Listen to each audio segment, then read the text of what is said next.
Shalom, jumpa lagi dengan saya di Kelompok Sukacita. Saya akan membagi bagian kebenaran firman Tuhan bagi setiap kita di bulan yang baru ini. Mari kita berdoa. Kami bersyukur kepadamu ya Tuhan. Kami ada di bulan yang baru ini, kami percaya ini adalah anugerah Tuhan bagi setiap kami. Ajarilah kami untuk tetap melihat Tuhan dan hidup seperti apa yang difirmankan Tuhan bagi kami. Amin. Bagian kebenaran firman Tuhan bagi kita dalam kitab Injil Yohanes pasalnya yang ke-9, ayatnya yang pertama sampai ayatnya yang ketiga, demikian bunyi firman Tuhan. Orang yang buta sejak lahirnya. Waktu Yesus sedang lewat, ia melihat seorang yang buta sejak lahirnya.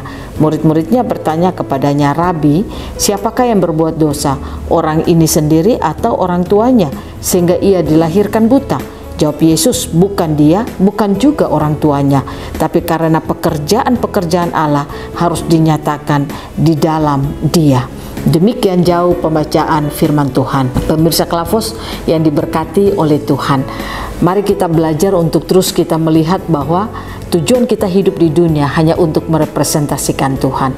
Kita bersyukur Yesus Kristus datang ke dunia supaya saudara dan saya dapat mampu hidup merepresentasikan Tuhan melalui kehidupan kita. Dia sebagai pola, dia sebagai contoh bagi hidup saudara dan saya, bagaimana hidup menyatakan pekerjaan-pekerjaan Bapa di tengah-tengah dunia ini. Itulah yang Allah mau saudara dan saya lakukan di sepanjang perjalanan kehidupan kita. Kita percaya bahwa situasi kondisi yang kita alami dalam hidup kita, sebenarnya kita tidak perlu bersungut-sungut dengan hal tersebut, karena apapun yang kita alami dalam hidup kita, persoalan pribadi kah, keluarga kah, atau sakit penyakit kah, atau kekurangan kah, atau apapun yang kita alami dalam hidup kita, saya ingin katakan kepada saudara, semuanya itu adalah hal yang diizinkan Tuhan supaya pekerjaan-pekerjaan Bapa nyata melalui hidup saudara dan saya. Terkadang kita ketika mengalami hal-hal buruk dalam hidup kita, kita suka bersungut-sungut, kita suka mempersalahkan sana dan sini,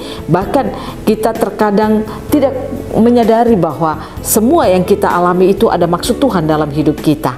Nah, oleh karena itu firman Tuhan mengajak saudara dan saya ketika kita memasuki bulan yang baru ini, mari kita belajar di dalam kehidupan kita bahwa Allah mau saudara dan saya harus terus menyatakan pekerjaan-pekerjaannya melalui kehidupan saudara dan saya. Artinya, ketika saudara dan saya hidup di tengah-tengah dunia ini, hendaklah kita hanya bisa berfokus kepada Tuhan. Jangan kita berfokus dengan keadaan, dengan situasi yang kita alami, tapi baiklah kita bisa berfokus kepada Tuhan. Saya percaya kalau kita mampu berfokus kepada Tuhan, maka apa yang telah Tuhan rancang dalam hidup saudara dan saya, yaitu serupa dan segambar dengannya, akan kita miliki di dalam seluruh kehidupan kita.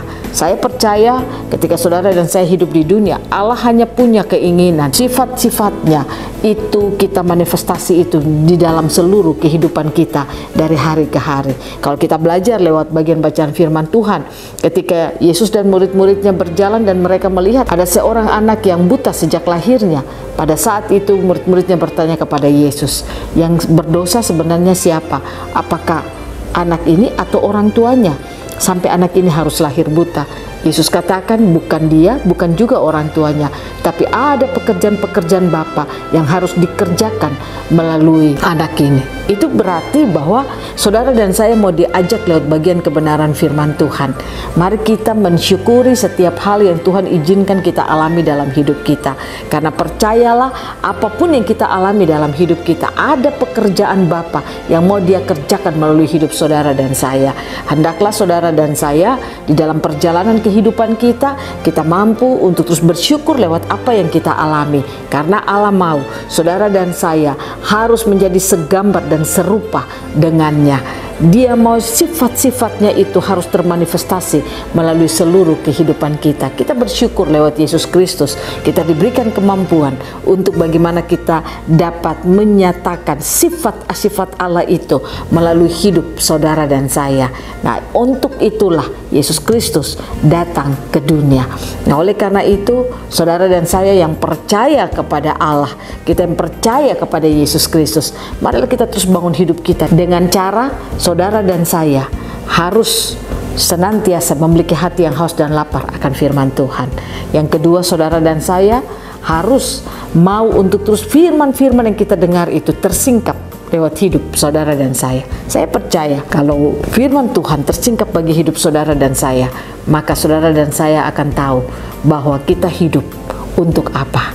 Mengapa Allah memberikan kita hidup di dunia? Kita akan mengerti hal itu sehingga kita akan mampu hidup untuk merepresentasikan Tuhan. Situasi dan keadaan tidak akan pernah membuat saudara dan saya lemah, tapi kita mampu untuk bersyukur dalam segala hal. Biarlah Roh Kudus mampukan saudara dan saya untuk mengerti rancangan Tuhan dalam hidup kita. Dia mau kita hidup serupa dan segambar dengannya. Artinya sifat-sifatnya itu harus termanifestasi melalui kehidupan kita. Kiranya Tuhan Yesus menolong kita dan firman-Nya menjadi berkat bagi kita dalam menjalani perjalanan hidup kita di bulan yang baru ini. Amin. Mari kita berdoa. Terima kasih Tuhan, kami ada di bulan yang baru ini. Firman-Mu menerangi kembali perjalanan kami. Kami rindu Kau terus berbicara bagi kami sehingga kami terus mengalami terang Tuhan pada jalan hidup kami. Kami percaya Tuhan Yesus ada bersama kami. Kami percaya Engkau hadir di bumi ini membuat sehingga sifat dan rupa Allah itu akan termanifestasi melalui hidup kami semua. Di dalam nama Tuhan Yesus kami berdoa, kami mohon Roh Kudus bekerja dalam hidup kami. Amin. Shalom, Tuhan berkati kita semua.